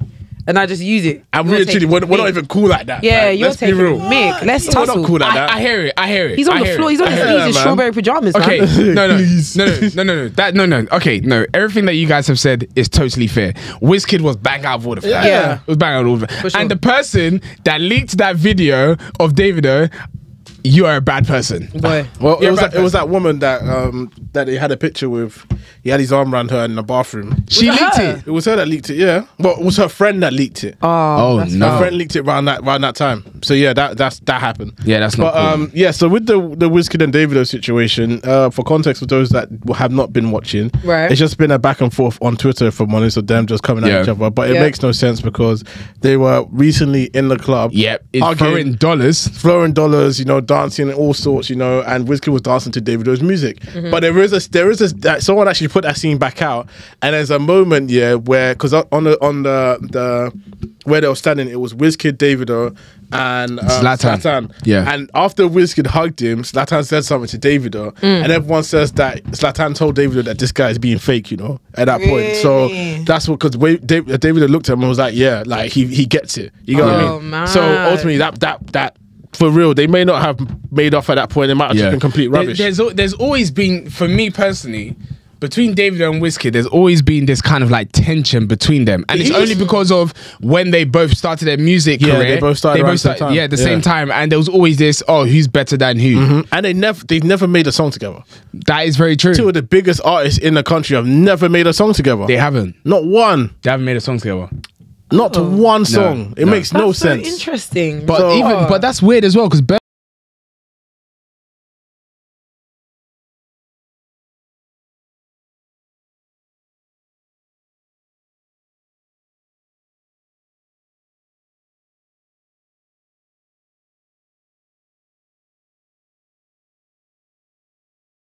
with Davido back in 2011 called Trumpet. That's on one of his first albums. Boy's first album. My Baby. My Baby. There's a remix, I think, with Davido. Phil, more recently, I think Burna Boy's on that. And another song called... Really? No. None of these songs that you guys are singing, I've never heard of them in my life. Yeah, they're not the biggest of songs, but they made songs together. But Davido and Wizkid definitely have a lot to make a song I know they haven't made a song together. Ever. So their back and forth on Twitter was just petty stuff, if I'm honest. They were just talking about it. And if I'm honest, they don't know how to cuss each other. Because it just nothing was... I'm not gonna lie, yeah. What is upsetting for me, because you've stated a very good point. Yeah. As Nigerians, yeah, we are prolific for cussing each other. Yeah. Because we know how to cuss. We can cuss and it will shake your vertebrae. Yeah. The C4 and the C5. But... You got to remember, Davido went to school in Atlanta, so he's a mixture of Nigeria and America. And then Wizkid is a young boy from Surulere. I don't know if people know how to cuss properly Surulere, but either way, both of them came on Twitter and they were doing. You remember old school Nollywood? Your beggery is not the same as my beggery. Like, come on, man, come on, dog. You like this? We talk about. I'm just reading it now. None of it landed. Yeah, 100%. Wizkid called Don Jazzy an influencer. Yeah, I mean, he's Don Jazzy as an influencer. He's Don Jazzy. Did you not see what he's doing during lockdown? He was bored like all of us. He was bored like all of us. So ultimately, we don't know who won there. No one won. They both lost. So. They both lost. Yeah, nobody wins when the family feuds. But both their careers are still the same. Still the same. Anyway, for survival. Now wait a minute. What? Aren't they supposed to be having a joint concert soon? What the heck? It was at the O2 as well, innit? No, I thought it was in Tottenham. Oh, in the stadium? Yeah, they were supposed to be having a joint concert. That shit be cancelled. That shit be cancelled. Did they just both throw away the bag? Like, I'm so confused. They said we can't stand each other. No way. No, I think that must be a lie. Because now I'm looking at it, I can't see it. Something must have happened. No, because we did see the promotion. Yeah, they're still talking about it. They announced it. Yeah, that ain't happening, man. Something must have happened. That ain't happening. It's gone off the internet. The quota splits probably got messed up and they weren't having it. Boy. Anyway, all right, so getting on to bigger news. We are when now... it's red, it means it's recording, right? Yes. Okay. We're going to be talking about Drake and Kendrick. Now, for anyone that is not aware, so... Drake and Kendrick have been having a feud. It's been a back and forth. There's been bazookas, there's been AK-47s and Mag 9 being used in all of these disses. Now, we give God all the glory because J. Cole would not have survived. His dreadlocks would have come off his head. Listen, J. Cole said, Yeah. He's been living his best life ever 100%. since. Playing basketball in Africa. He's still a lame. Yeah, and that's okay. 100%. But at least he's not involved in this. Yeah, fair. So where did we drop things off last time? Because I think Euphoria. last time... So what? Our last episode? I don't think it was Euphoria. I don't know if Euphoria had dropped by that point. I think it was just Drake and it was Drake. And I believe Kendrick didn't release anything. I think it was tailor-made freestyle because we spoke about AI. Kendrick hadn't released anything at this point. Right, Kendrick has just been releasing all throughout this week. My God, so much has happened since we last spoke. Euphoria's come out. Drake responded to Euphoria with Family Matters. And then Kendrick responded 2 seconds 2 minutes after with Meet the Grahams. And then Drake came out with The Heart Part 6 this morning. And we're still waiting for Kendrick. We'll come back to that, whether you think there's going to be a response. Let's start with Euphoria. Thoughts on Euphoria? Cold. Euphoria was cold. No, it was the only one that was cold was Family Matters. Be so real. Family Matters and Meet the Grahams. But wait. You don't like Euphoria? Euphoria shit, man. For me, with Euphoria, was that boom bap? No. I get what you're saying, but I get what you're saying. But with Euphoria, it was like, okay, you're gonna actually speak now. And then when he came out with a lot of, because wasn't that when he spoke about the daughter and no, that was Meet the Grahams. No, okay. Euphoria was Euphoria. I hate the way that you walk, the way that you talk. I hate the way that you dress. That was cold. That was fire. That was cold. Fire. This guy just said, "I hate you, nigga." That's what he said. So in that one, what is it? The Brides? That one I enjoyed. Because it's one of those ones where he was mocking Drake. Yeah, he was mocking Drake. I'll be real, but for me, I was waiting for Kendrick to come out here and just go absolutely brazy. And that's what he did. He came out as himself, and I'm not a huge fan of Kendrick as himself. I want to see Kendrick rapping his ass off, which is what we got later on. A lot of people did say that they didn't like Euphoria. They felt like he wasn't giving that much. I enjoyed it personally. I really did. For me, it just felt like he was mocking Drake. Yeah, and it was like a little play, like he's playing with his food. That's it. And I feel like with the Drake that we know, with how he acts, a lot of us mock him anyway. But we mock him. But then once again, you bring out rubbish, Drake is gonna come at you, and he came at him with his response, and he in that 1-2 exchange, Drake won. No, but remember, hold on, this is how we're doing it. It's push-ups versus Euphoria. Not Family Matters versus Euphoria. Push-ups beats that. To me, yeah. Push-ups beats that. I don't think so. Yes, I don't think so. Everybody said it. Metro, shut your whole ass up and make some drums, nigga. But I personally feel like drop and give me 50. Yeah, I know, but I personally feel he's gotta go half. All the time. No, but the thing is, a nigga that was signed to a nigga that think he's signed to that nigga. Come on, man. But the thing is, with that, wait. With Drake's diss, it wasn't solely just focused on Kendrick. Yeah, it was focused on a plethora of people because it was his response to everyone. Yes. Now with Kendrick, directly, but that's came for Drake. That's what I'm saying. Euphoria for me was not good at all, and I feel Drake bodied everyone with that one track. Okay, fair. At that time. Okay, so Push-Ups versus Euphoria. You think Push-Ups? Push-Ups won for me. Yeah. I hear it. Me personally. Yeah, I think it's a bit even. Though. Okay, so after that we had Family Matters versus Meet the Grahams. Yes, yeah, which was a battle. It's unfortunate because when I heard Family Matters, I was like, oh, but wait, was it not? Because Family Matters, is that the one that had 3 parts to it? Yes. And it was only realistically the 3rd part that was banging. I want you to listen to it again, because the second part is a bit nuts. Okay, so 2 out of 3. Yeah. But and the first part is still good. The first part was good. I'll be real. The first part was good. There was no disappointing parts. Yeah, and I told you, I said that the 3rd part was my favorite bit. Yeah, but I was listening to Family Matters in the gym this morning, and golly, Drake was saying some stuff. Oh my, Family Matters was so good. We're gonna listen to it on the way back. She's saying some stuff. Yeah, it was cold. But unfortunately, Meet the Grahams. All of that got chucked in the bin because Kendrick was waiting. He had a bullet in the chamber and he shot straight away. Okay, so let's talk about it then. Meet the Grahams, right? Meet the Grahams is Kendrick Lamar's response to Family Matters. Yes. At this point, we've started mentioning people's wives and kids. Yeah. And Kendrick, the cocoa of the gist for Meet the Grahams was that Drake has a daughter. Yes. But Drake doesn't have a daughter. We'll get to that. Let's segment precept by precept. Family Matters and Meet the Grahams. Okay. Family Matters. What was called out? It was called out that Kendrick is a wife beater. A wife beater, yes. And that that their son is potentially he has another daddy. That he has another daddy. It is PG Lang's co-founder and Kendrick's friend and general manager, Day Free. Who keeps on putting hearts underneath their pictures. Underneath the pictures of the kids. But we got that from the heart, so we'll come back to that. Yeah. So that's the gist from Family Matters. Yeah. So ultimately, Family Matters was good. I can't lie. I like the beat. I like the beat. The beat was cold. But out of both, which one won? Oh, Meet the Grahams won. Meet the Grahams. Okay, cool. Meet the Grahams. So that's fine. Okay, because at the end of the day, we're gonna do a total review. Yeah, we will. Now, so Meet the Grahams came out. Yeah. Then Drake came with The Heart. Are we talking about the next diss after that? The Heart, part 6. Before we do you think Meet the Grahams beat Family Matters? Yeah. I preferred it. Yeah. The thing is, right?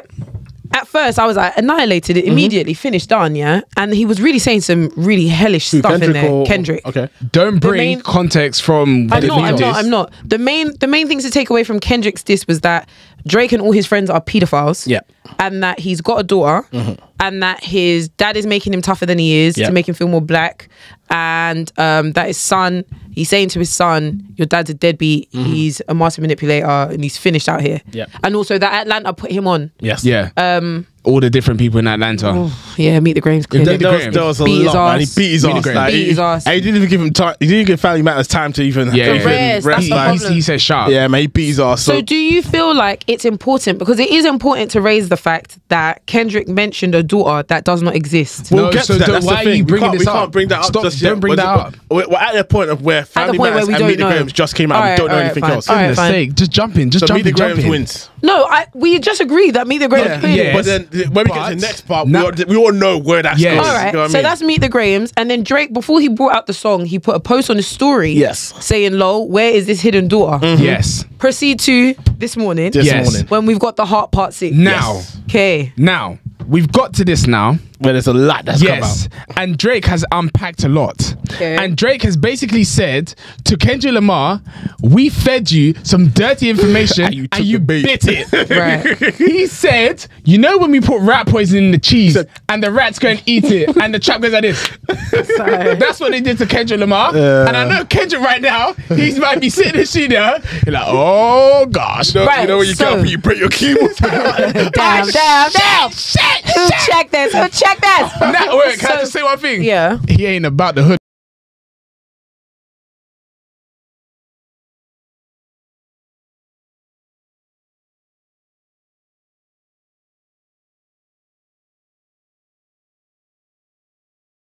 Number two there. is the picture. Oh, guys, we forgot this. 616 in LA.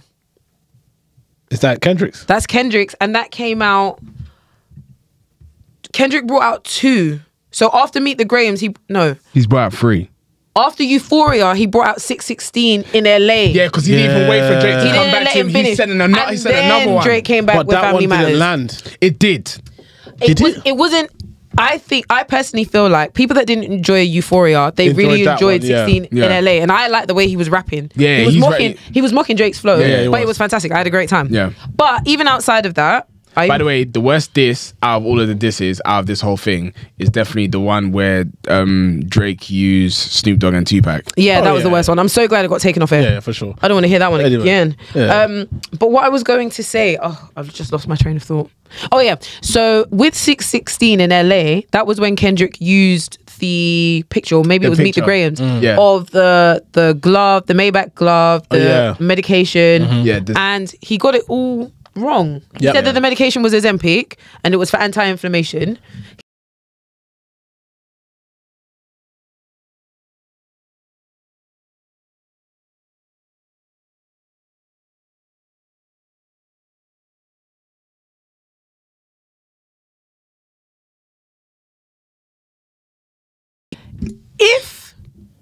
If indeed this was all a trick all along, yeah, why would Drake go onto his story and have to defend what Kendrick said about the daughter thing? If you knew that Maybe- you spun him the thing, Maybe to also- play into it. No, it's not even to play into it. Ultimately, it's like it's one of those ones where if you have set a trap for someone, you can't wait for everyone else to figure out that it's a trap. Yeah, you have to play come out into and it. say like, "Yo, it's a trap." Like, yeah, but wouldn't you just say that on the song as he did? Wouldn't you just wait to say it on the song? Like, why would you go into your story and be like, "Where's this daughter then?" Yeah, but this is you know, Drake's corny number one. Drake doesn't. Drake is like a Yeah. little kid. He's not gonna sit there and wait for something to come out. He's gonna come out and be like, "Ha!" Yeah, fair. Told fair, you. fair, no. fair. I definitely feel like he played into it by him saying, "Where's the daughter?" Then he's playing into the trap that he's created for Kendrick. And then he came out and revealed that, yeah, I mean, you don't have a daughter. I mean, you look stupid. But one thing I will say, if a daughter does come out, Oh my gosh, I definitely believe that's twice. Drake's career that's is twice. Yeah. going to be doing a balancing act I think- because That's Pusha, twice. Both of you- Pusha yeah, how- released your why- son. why are from people still out in your from kids? captivity? Exactly. Why? And now you got a daughter that's why- 11 years old that's getting Why are braids. you always being outed This is 2024. Why they out you about your kids, my guy? every Like, single dude. time? The man That's just out in your wild, family. man. We also forgot Not Like Us. They Not Like Us. The Mustard Beat one. Ooh, Kendrick's Not Like Us. That came out before the Heart Part 6. that was cold. Yeah. That So what? He beat- did Meet the Grahams and this back to back. Yeah, he's been shooting. That doesn't sound right. No, I he's feel been like shooting. Kendrick's put out a lot, but that's the thing. I couldn't keep up with everything. I'll be No, so no. real. It's been overwhelming. It's been a lot, man. It's been overwhelming. overwhelming, but I think it's one of those ones where it's one or two things. One, this information that Kendrick has is legit, and he just came with bazookas one after the other Yeah. to kind of shut him up. Yeah. Or he got too excited. He thought he had the information on Drake. He had a drop on Drake, and now he is now questioning his whole career.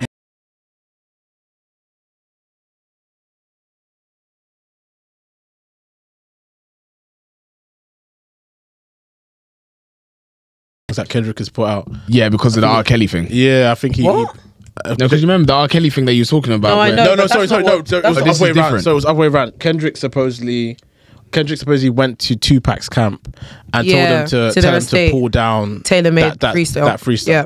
Really? Yeah, which is an L on his behalf. If that's. But also, it came out that Drake was trying to stop Like That from hitting the radio. Exactly. Yeah. So it's a whole mess. And another thing to add in this whole debacle is that Metro Boomin has brought out a beat called the BBL Drizzy Challenge, and basically anyone that like raps the best verse on the beat, he'll give them something. They get a prize. Crazy. So that's going on socials. It's all Metro kicking make off. some drums, man. Now, something that Tobi did send on the chat, which was very interesting, was regarding why a lot of people do not like Drake. Can we pause that for 1 second, because there's also something that Tobi showed me earlier, which I said we were going to talk about. Yeah. Which is that Pot of Paper, there's an old video that's resurfaced where he also mentioned that Drake is DMing young girls from England. And there is a long-standing narrative that also got picked up on Not Like Us and a lot of Kendrick's disses, which is that Drake is a pedophile and that he likes young kids, which was also tied into why it was called Euphoria, because he executive produces Euphoria, which is based around high school kids, and there's a lot of sex in it. So we say all of this to say, those allegations May be true. They're sticking a little bit too much for it to be false. I think what we should do is look at all the girlfriends that Drake has had. Yeah. Which we don't really know much about. Okay, so he went out with what's that Georgia. No, not Georgia. Well, Georgia. Exactly. And how old was she at the time? What's that other girl that did the music what's that girl that did the music video with Drake recently with Not the girl from Stranger Things. No. That was even an issue there as well. What's that girl that he did a song with just recently with Sexy Red. Sexy Red. What's the other girl? SZA. Yeah. When he went out with SZA, when Yep. SZA was a baby. Yes, that is true. SZA was really young at the time. 100%. I think he was young at the time as well, but I remember that How being young? I don't remember. Because he said that he was dating her in like He said 2008. 06. And then again, 06. 08? Yeah. So I think it was 08. ultimately, Yeah, the allegations seem to be sticking, my guy. Yeah. Just a little, my guy. Yeah, I want to see how it's all going to unfold. But another thing that Tobi sent in the chat was in regards to Drake. Now, Drake... She was 19 years old at the time. Anyway, so Drake...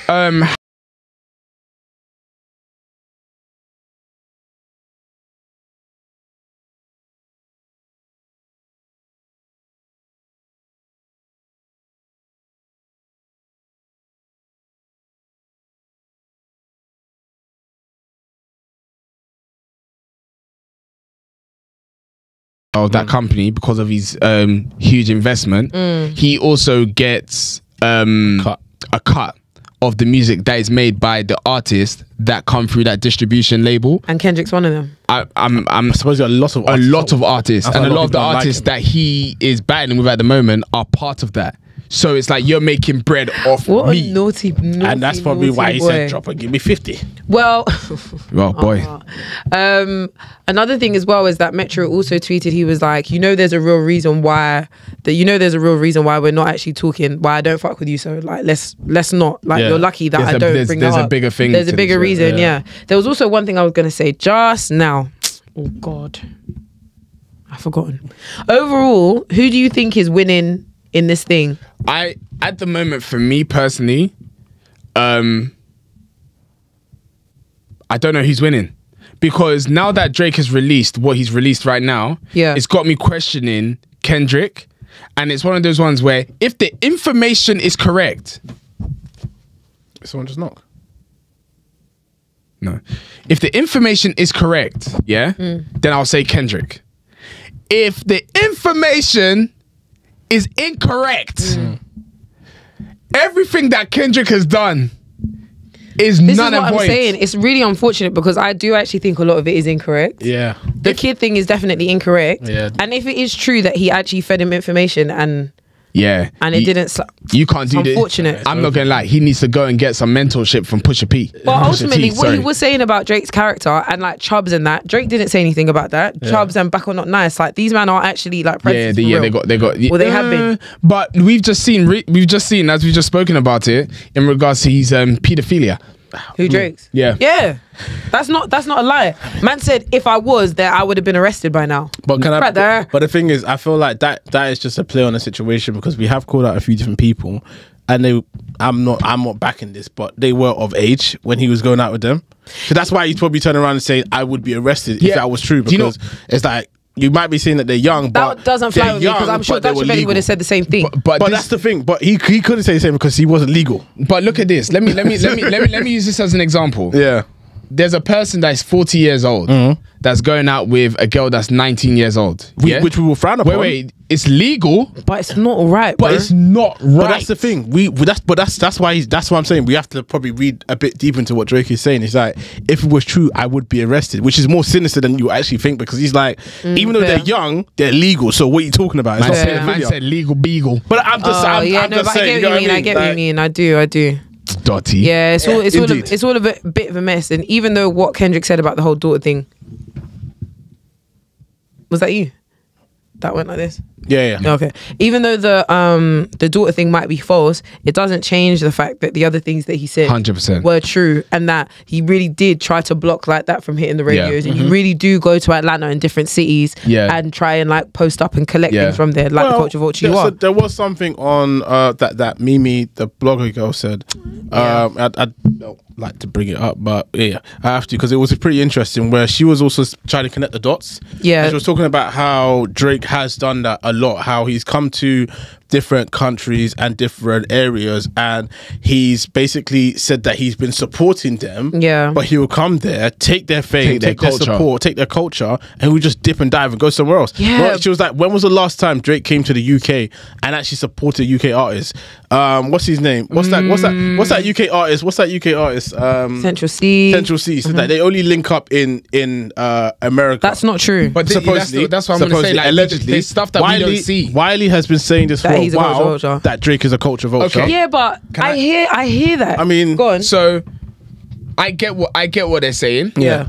But I think something that I would, and this is me getting based on conversations that have been had, we can't talking about a conversation we had yesterday. Yeah. You can't underestimate what Drake has also done never. for our culture. Never. So yes, he might come and he does a freestyle with Heady One, kind of steals the UK flow. Yeah. At the end of the day, it's business. No, it's not even that it's business. Music, just like anything else, is a creative outlet. Yeah. So if I see a flow that I like and I feel like we should be able to do this, the same way as you are inspired by, let's say, Cause, and you take things that you like from it and you make it into your own thing. Yeah. It's the same way he's doing it with music. But I'm not finished. You got to caveat the fact that he's doing that and also supporting it. If you come to take it and not show any love or show any support, then it's different. Okay. Now, we need to also understand that he has promoted so many artists in the UK. Thank you. From Section Boys. Thank you, because that's a big one. Yes. Section Boy. And he came to their show in London. Gigs, Heady One, Dave.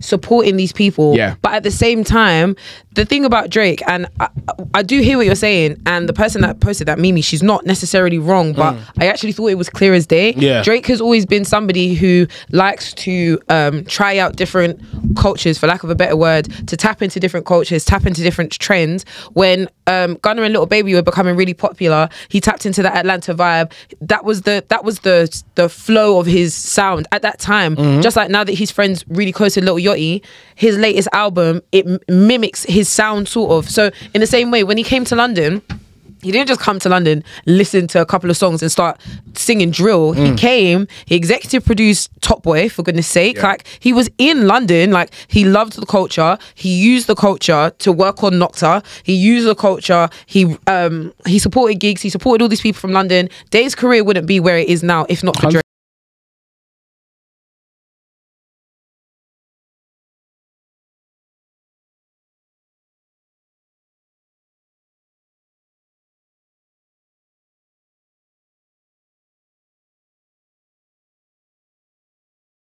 of artists that we have. You've got someone like Beyonce, yeah? Beyonce has a consistent sound. All her career is based on her. Drake and his artistry, each project, you know, it's an influence of where he's been and what he enjoys. 100%. That's just what it is. Like, Yeah. looking at it now as a culture vulture thing, when he's benefited so many people, it's a bit odd. He's a businessman, like, for real. I'm not. You can't knock someone. I mean, he's a lover of music and a lover of different cultures. Yeah. Let's not get that wrong. Yeah. But he's also a businessman, and he's made good business moves. Yeah. You're not gonna come and knock someone for making good business moves. Yeah. I'm sorry, that's rubbish. Yeah, I think, me personally, with a lot of people now criticizing Drake, I feel like it's one of those ones where it's like, I'm looking at you a bit different. Yeah. Because if Drake was supporting you, man, the same way he's supporting a lot of other people in the UK, you won't be chatting anything. 100%. You wouldn't be chatting anything. So, yeah, I think, people just need to be careful. Yeah, truly. Yeah, because and like, don't... See, I'm an Aubrey Angel. He is a weirdo. No, this is my thing. Like, I'm an Aubrey Angel, but I think some of these things have been clear from day. Drake has always been sneaky. As long as that is your, like, as long as you keep that thing in mind, there's nothing here that should be happening that should be surprising you. He's got a tattoo of BBK, for goodness sake. Yeah. Is this somebody that has sense? Of course not. Well, not really. I feel like it's just one of those ones where it's like, and the thing is, something that I've seen with Drake is that if he likes you, he likes you. Like, it's one of those ones where he gets really... No Diddy. No Diddy. Yeah, no Diddy. But like, if he likes you and like you guys have a proper authentic relationship, like he's kind of like it's like, it gives me that ride or die kind of feeling. Yeah. Even if it's for a moment. But the one thing I will say about Drake, and that's why a lot of people can't chat to Drake or even put their names in the same sentence as Drake. The reason why Drake's career has the longevity that he has is because Drake is creative. Drake is not someone that is like a lot of artists which stay in the same lane for the whole of their career. Thank you. Drake is so versatile, it is scary. Yeah. He can come to the UK, go on what's called drill beat, and will be perfectly fine. He will even spin the person that is doing drill for only God knows how many years. No, not too much. I'm not gonna lie. Drake's cold, but yes, but not too much. He can go on a flow that is not his. That's not predominantly his, and still do a very good job. Yeah. So anybody that's now like, oh my God, it's so unfair, I can't believe he's done this. Yeah, exactly. It's confusing me. No, it's crazy. It's crazy. People are weird. So what I'm gonna do, because we have really dived thoroughly into the news, is before we head into the main topic, I want us, all three of us, to state a song that we want to add onto the playlist, and then we can go on to the main topic. Cool. All right, so I'll be the first person. Yep. The song that I would like to add onto the playlist is Mobsters by K-Trap and Blade Brown. Yeah, good shout. Haven't heard it. Oh, You'll like it. Okay. Whoa. You'll like it. Blade Brown. Look. That's why he's one of my favorite artists in the UK. That's it. Okay. That's what I got to say. He's so cold with it. So cold. Okay. My song is Tommy Richman, $1 Million Baby, VHS. Is that Afrobeat song? You know the song that we were watching TikTok at the same time and the same song played? Yeah. That song. Meaty. No, it's not. I'm joking. I haven't heard it properly. Oh my Lord. Play that on your speakers, yeah. It is absolutely nuts. Is it one of those Tony Montana? No, it's not Afrobeat. Like a white people song. Yeah. Okay. You'll like it. VHS version, by the way, not the plain, but the plain rubbish. And for me, I would put Trust Fund Baby by Amare. Ooh, yeah, I know. It played because I was listening to a playlist that I had done, and I heard it, and I was like, Lord have mercy. Yeah, I hear it. Yeah, so that was great. A banger, a real banger. So that's my choice. Okay, should we get into the main topic? Yes, we should get into the main topic, but just one thing from the music news, which is very important in this household, is Gunna's album. Oh my gosh, is dropping 1 of 1 this Friday, 10th of May. Yes.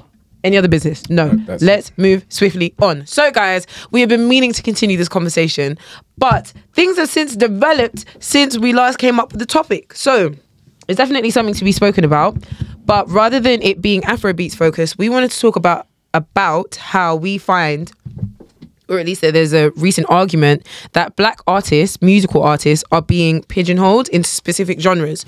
So obviously where this started was, who was the first person to say it? I think it was Burna Boy, and then Wizkid, and now Fireboy, DML.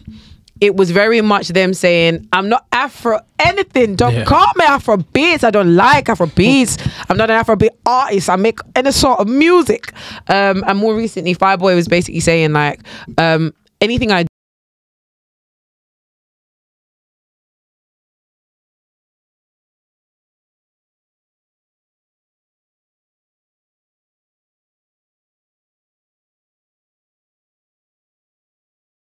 like they're acting branding, and then more recently SZA came out and she basically said the only reason why I'm being called an R&B artist is because I'm black. If I wasn't black, then the music that I'd be making, they would specify each song into each genre.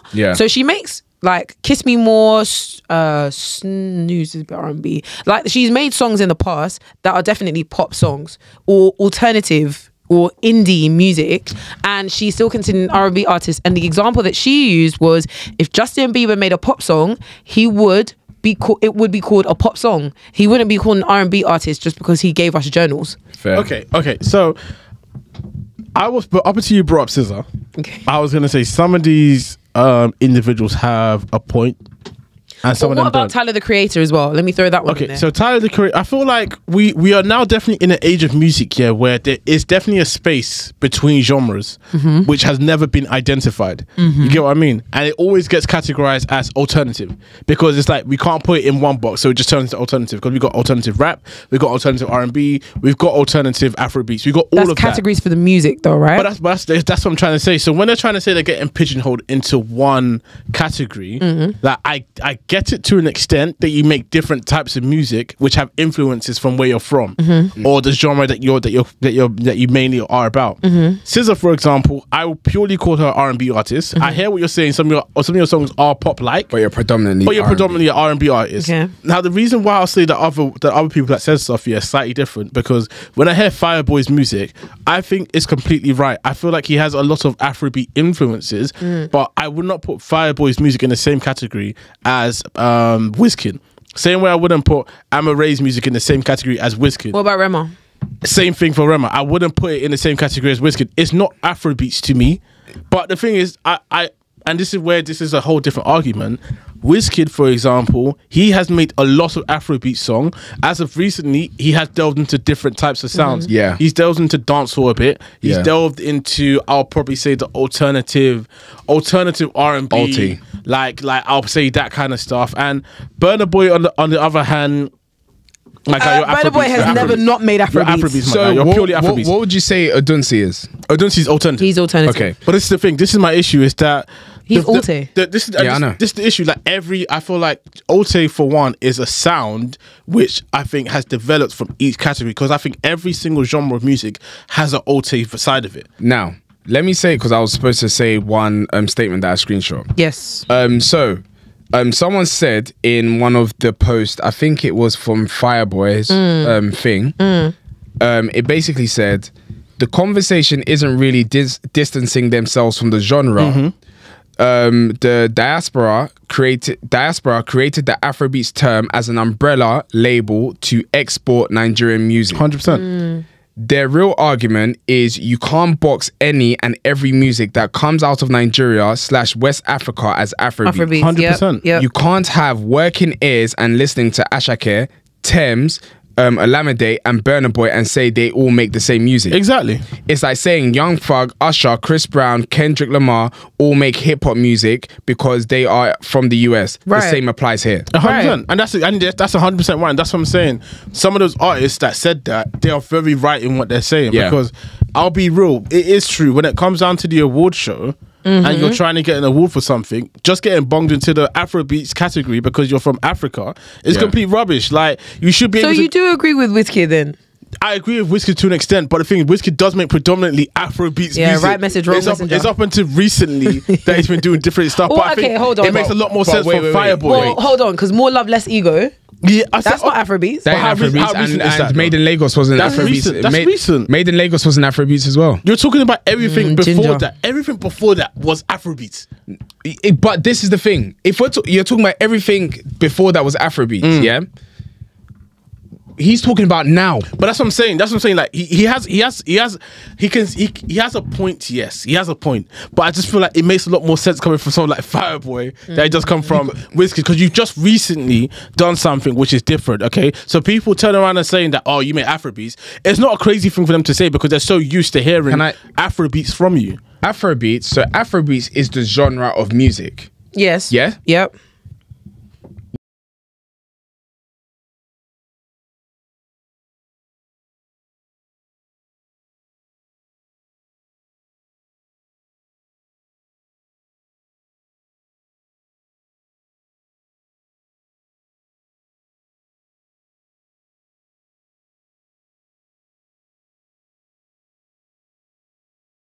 For the music itself. So with you saying that, yes, the music that Wizkid was making, back in the day, yes, that is classified as Afrobeats. But the music he's making right now is not Afrobeats. But when you identify an artist, you identify them based on their category. Yeah, you know what I mean. You when you hear the word Kendrick Lamar, you say, oh, he's a hip hop artist. But I would say he's a rapper. Yeah, it's the same thing though. But the question that I was going to ask actually was, when we think about artists. Thank you. That thing You're gonna have to push the headphone back to slide it. Yeah. Oh, sorry. Hey. The Jacksons. Better or no? You got that a 10 on your head. You know the little cartoon characters that had the little. How long was that there for? Oh, it's probably been there for a while. For the whole episode. The question. Oh God. So when I was fighting about Drake, man, it was like this. Just antenna. You was trying to signal something. The thing that I was going to say is that when you have an artist, depending on who the artist is, at what point does the categorization of the music they make stop following them? The example I want to give is Miley Cyrus. Miley Cyrus was a country singer to start with, or pop. Let's do pop because it was Hannah Montana. Yeah. So she was a pop artist to start with, and then she had her black phase until crack came involved. Yeah, and she was doing in the club, popping it. We still don't know what that is. We still don't know what that is. So she was having an R&B and a Mike Will made it phase. It's not R&B. Now, okay, so what do we call it then? Don't know what it is. Now another example. I'm not done. Yeah. So you got that phase. Yeah. Then she entered her wrecking ball back to pop, and now she's solely country. Yeah. I have never heard anybody say Miley Cyrus is a country artist or a pop artist. They would just call her a singer. Okay, now another example. What's that white artist with all the tattoos on his face? Post Malone was my next example. Post Malone was a rapper. And now he classifies himself as country. A country. So I honestly feel like it is it's one of those situations where the industry is pigeonholing people, and what they're saying is 100% valid. Let's be specific. Yeah, the industry is pigeonholing African artists. The industry is pigeonholing black people in the same way the film industry pigeonholes black films. And I don't know if you remember this back in the day. I would go like HMV and look for like CDs, and there was only an aisle that said black music. It wasn't like, you might get hip hop and R&B, but it would just be like black music. Really? When I used to go or the world Blockbuster, show my age, it would say black films, and that's where you would see everything. Friday. That's when you would see Tyler Perry. That's when you see comedy, action. 12 Years a Slave. It's all in the black film section. It all belongs there. Very true. And it's the same thing of R&B, hip hop, all of riddance, it. Blockbuster. All of it. What was the album that Tyler the Creator brought out? I think it was Igor at the time. Why would that be a rap album? That's a great album, by the way. Why would that be a rap album? And even Lil Yachty's latest album, the rock one. Yeah, There's we no get the way. name. There's no way that they could, because we went to that concert. We Let's we start didn't here. talk about that, by the way. Yeah. Lord Oh have no, we mercy. don't need to talk about Yeah. it. Spoiler alert, it was shit. It was shit, mate. It was so bad. It was absolutely bad. Yeah, but even that, let's start here. I wouldn't be surprised if that tried to find itself in the hip hop category. So, I think that's 100% correct. I was gonna try and bring something up on the other side, but I'll be real. That is a very, very white argument, and I'm not even gonna bother bringing it up. Go on, what were you A gonna lot say? of them will turn around and say, "Is there really a clear distinguishment between the sound that they were bringing out before and what they try to bring out now?" as in And like they'll an artist that would try and switch. Yeah, so they'll try and bring up Post Malone and say Post Malone was rapping and now he's doing country. There's a clear distinguishment. Yeah. Yeah, But yeah. is there really that clear distinguishment when Wizkid is doing Paco Romo and he's doing Sweet Love, My Love? The only distinction there. It's like, yeah, but from my point of view, that's what I'm Yeah. counting it out because there is a clear distinction. Yeah. I can hear the clear distinction. I feel like other cultures are just very lazy when it comes to listening to that type of music. 100%. But as you would be with like any culture that isn't your own, let's keep it a buck. In the same way that respectfully, I'll explain. Go on. In the same way that respectfully, I'm not doing this on purpose, but we were talking about China and you brought up K-pop. People don't. It's just not That- No. That's it. Look, No, no. yeah, that's Because definitely a it's- me thing. No, it's not. It's not just a you thing though. It's a common mistake. It's a No, common mistake. No. Kesi. Hear me I out. be saying some wild I'm things backing you, sometimes. brother. You're Listen. No, but I'm You're not at, racist I'm at at peace with No. myself. You're not racist. No, I'll give you an example. Yeah, people do that because they're I'm Ignorance? sure that of course it's ignorance. There are clear distinctions within cultures about what is this and what is that. Yeah, even going even further out. Amapiano, not all of it is Amapiano. Some of it is, like some of it is deep house that relates to certain Yeah. I'll things. be real. When I heard that, make them drums, the drums. No. No, you can't. That's what I'm saying. There are distinctions that we don't know. Thank you. There are distinctions that we don't know and we don't care to know because it all sits under Amapiano. That's Yeah. Because true. as long as That's it's true. 7 minutes long We're doing and what you they're hear doing. a certain thing, Yes. we're doing the Not exact 7 same minutes thing. long. If 100%. you have a conversation with Daryl will whoop He your will ass. tell you the But different yeah, distinctions. he will tell you the difference. Shout out Daryl. He is inside. Yeah, Amapiano. shout out Daryl. But exactly. he's inside the beat. But He that is is, Amapiano. but that's my Yeah. point. My point is that it's only when you're in it that Yeah, you'll that be you able know to the see the distinguishments. distinction. Yeah. Otherwise, Yeah. you won't care. What's the difference It's between very K-pop true. and Japanese Fair, R&B? fair. But I do think the ignorance from our side, I'll say black people's side, and probably every other culture other than white side, is that the ignorance is not as it doesn't apply to white people music. Yes. I'll be so real. Yeah. It's only when it's everyone else that it applies to. 100%. Because how can we also easily sit here and say that we can make a clear distinction between rap and heavy metal and country music? Yeah. But you can't tell me that you can't listen to dancehall and listen to Afrobeats and say Yeah. someone's making a clear distinction Yeah, here. I hear it. You can't listen to R&B and hear some sort of alternative R&B or alternative something else. Yeah. And be like, they're different songs and put them in the right category. But in saying that, going back to that screenshot that you were mentioning, you Yeah. had said something that that Afrobeats was originally a term that was used to export Nigerian music globally. Yeah, and to it was make something it familiar. Yeah, to make it familiar and to make it well known. So now, if we then say that that's not something that we want to abide by and we want to categorize artists by the music that they make, what does that do for Afrobeats genre? Because over time, It will fizzle out. yeah. Fair. So what do we do then?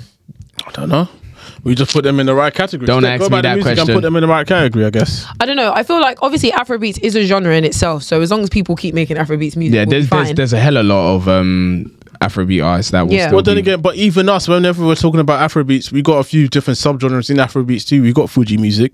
Yeah. I wouldn't say that all of Wizkid's music is Fuji music. You got what I mean? Yeah, but Yeah. this is the thing. Like we said, it's the fact that people don't deep dive, or certain cultures don't deep dive into our culture for them to understand there is a differentiation between all the different type of music inside their genre. I will hear Latin American music and just say it's Latin American. I wouldn't know that. This there's is what I'm subgenres. saying. That's Yeah. a very, Latin very American good music. example. That's it. I have no That's a idea very what good it is. example. But the difference is, it doesn't.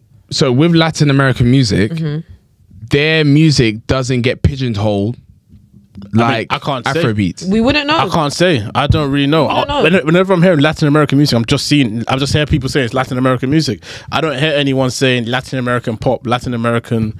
But it wouldn't be. That's what I'm saying. I don't hear that. Where you've got like reggaeton. I'm sure there's another subgenre that I can't think. I'm just thinking when it comes to like the Grammys, I don't think they get. They just get the Latin American category. Latin what? It's world. World, yeah. World album. Exactly. That damn album. That damn category. Means no Afrobeat artist or no African artist is going to win that title because 100%, because the only person that ever wins is I'll Be So Real, be some sort of vocalist or pianist that is making songs which supposedly is big, but I've never heard of it in my life. Or it'll be Latin American music because their music is huge. It's huge, yes, but you the thing is, for me, this is funny, but for me, the people that end up winning the world category are Nobel Prize winners. I'll be real. Or people that make a song for like random legends. The World Cup from 1990s. I've never heard any of these people before in my life, but somehow they're the biggest music out right now. You get what I mean? I do feel like there's a way that we need to kind of work together as a people, as African people, to try and keep Afro beats. We can't let it just we can't be. I feel like at the same time it's down to us as listeners. That's what I was gonna ask. To back our artists when they're saying stuff. And not always look at it as if they're shitting on the industry. Yeah, exactly. Because I feel like a lot of people did come out and say, but why are you saying that? A lot of people came out as only Nigerians that I've seen that are trying to put themselves down and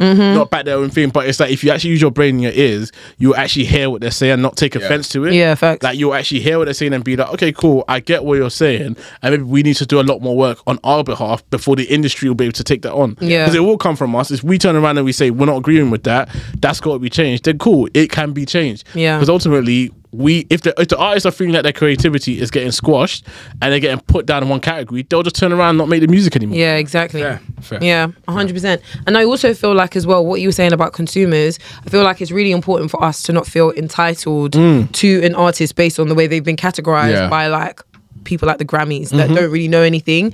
Rema is a very good example of that. He gave us the Afrobeat songs, he gave us Dume Beat, and then when he started doing more rage music and everyone went to the concert, that concert will never not trip me up. He created an EP that was based off the music that he wanted to delve into, and then when that was like the basis of his performance and his branding for his latest concert, everyone was confused and leaving early and causing a big hoo-ha. But if you actually respect the artist and respect the music that they make, then it won't be an offense if someone doesn't want to make Afro beats. It just means that they're similar to SZA making different sounds, similar to Lil Yachty making different sounds. But let's be real, the Rema situation was less about the music and more to do with the imagery and how their people's spirits didn't sit with that, which is okay for them to say. Yeah, you know what I mean. So would you say in this day and age that we're more fixated on the music than the artist? I feel like we've been that way for a while, but it's less about that. It's more about the fact that artists are feeling snubbed. No, when I say this is that if, for example, back in the day, we were so fixated on the artist that we was more open-minded when it came to the music. Yeah. Now with artists because there's so much music that's out there right now that we're more fixated on the type of music that is created, that when an artist now says something, because we're not really fixated on artists as much anymore. So when an artist does say, you're like, shut up, man, what are you talking about? Like, this is what I want. Let's be real, we have come from a time where people were packaged and you get a full rollout and you get to see exactly what they're doing. You get to see the album covers, you get to see all the interviews, and they show you what the music is. It's less just about listen to it. It's more about them showing you what the music's about and where it's coming from. We don't really have that anymore. It's literally that it's like Kendrick and Drake's this. Like, it's literally a second later when something else has come out. Like, we have so much which you have to process. To have to sit down and say, okay, let me separate this into subcategories. You'll think someone has like, what's that thing when someone's obsessive about stuff? When they're like OCD. You see, like you have to have OCD at that point. You have to put that artist and say, okay, here's Wizkid, he's brought an album, 10 of those songs are dance, so we'll put that in that category. 10 of those songs are Afro beats. There's this Aaron. But you know why? Like, we don't have time to process that kind of stuff. But you know why I don't agree with that? Yeah, because when Drake brought out Honestly Nevermind, which is fully house, that didn't change the way that we saw him. It didn't, but I think we were able to say that is house. Yes, and that he's something else. I think there's certain artists that people are fixated with. Yeah, fair. And I think maybe it's a respect thing when it comes to like African music that we have as well. The lack thereof, you mean? Yeah. We've kind of just been like, okay, like all of you are the same. You guys all make Afrobeats music. Don't change. But when it's a big artist like Drake, there are these people have like clans, like Taylor Swift, Drake. I would never understand that one, but that one doesn't make no sense. Never. But it's one of those ones that is Judge. She to me is the epitome of white mediocrity. That is if Judge. I will. So that is really. Taylor Swift, Drake, Beyonce, those artists, whatever they do, for example, Beyonce brought out the country music. People are so receptive because they love Beyonce and they're open to it. When it comes to like artists that are not as big but they're great as well, you're fixated on the type of music that they make, not the actual artist. If you was a true believer of that artist, you would trust them to do what they're doing, and you'll be open for them to try different things. Or maybe we're fixated on a specific time from that.